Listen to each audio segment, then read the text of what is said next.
You know what we're going to ask you about right out of the gate, just what Austin Matthews said there. What have your conversations been like with Matthew Tkachuk ever since the whole thing went down with Edmonton and Kassian?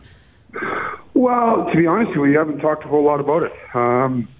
We don't want Matthew changing anything that he does in his game. I think he's, a very impactful player, and he plays right in the guts of the game, and is a really important player for us. So, we haven't spent a whole lot of time on it, to be perfectly honest with you.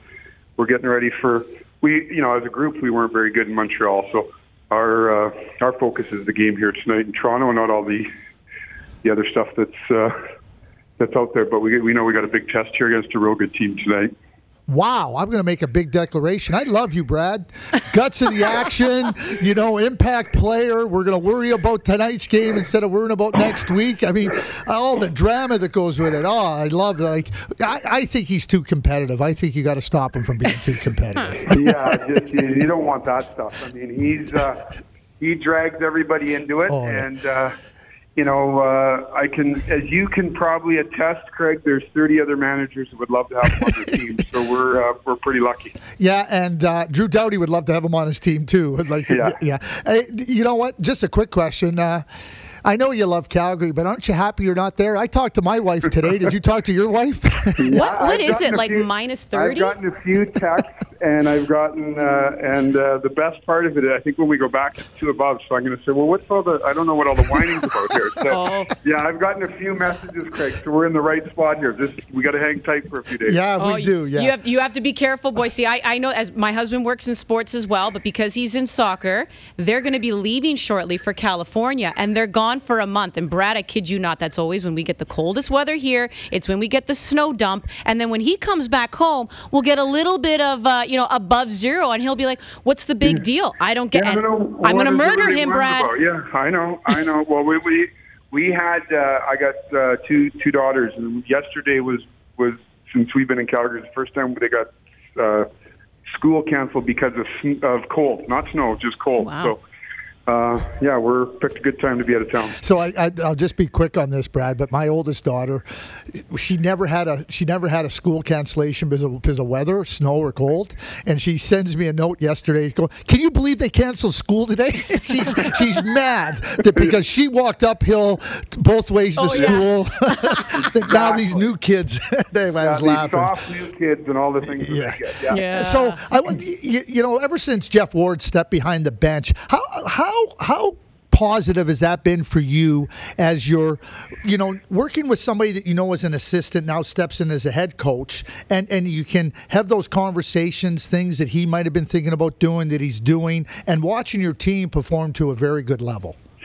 Yeah, Craig, it was interesting because it was so unique, the situation around Bill, and that we went through some chaos there, and I would say a couple things. Is the fact Geoff coming in here, it's different than it was if it was somebody new. Geoff had been with the organization for a year and a half. He knew the players, and one of the roles that Geoff had was he worked closely on individual skills and on the individual players' games themselves. So he spent a lot of time video and one-on-one in terms of breaking down their games. So immediately there's that relationship and there's that trust factor. He was real close with the players. And I would say, going through all that time, we, apart from the Bill situation, we had lost, I think it was 5 or 6 in a row, but we were coming out of it. Like, I really thought the last game or two, there were, we were arrows up a little bit in a lot of areas. So our game was starting to trend, but he's an interesting,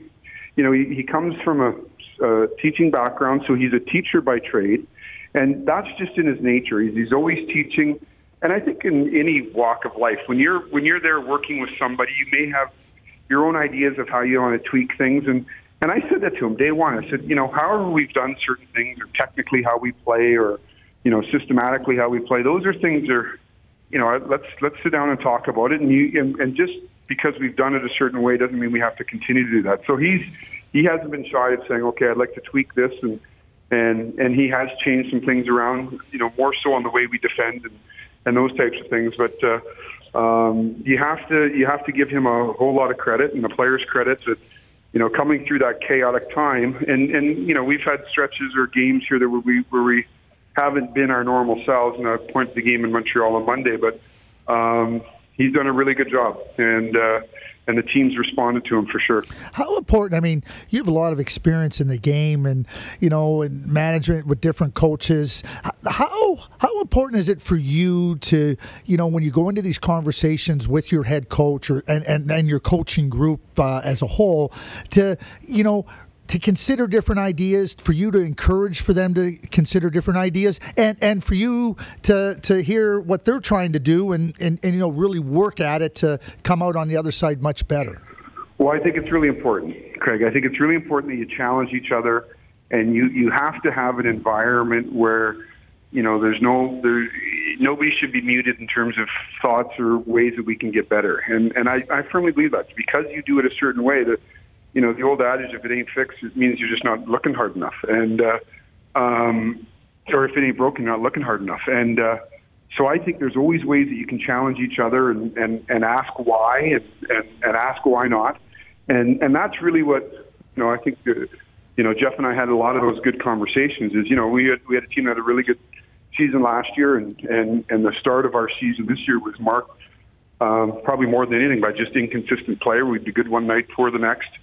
So why was that? And he had some strong beliefs in certain areas, and you have to encourage that. You have to challenge why. You have to, ask and sort of dig into it. But I've enjoyed working with him.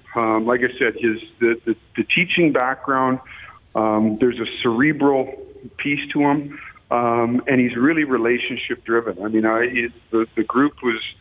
I remember the first game we played in Buffalo, and we won that game, and everything that's gone on for the 3 or 4 days prior. It was pretty emotional for the group, and they really wanted to win for him. So, he's done a real good job.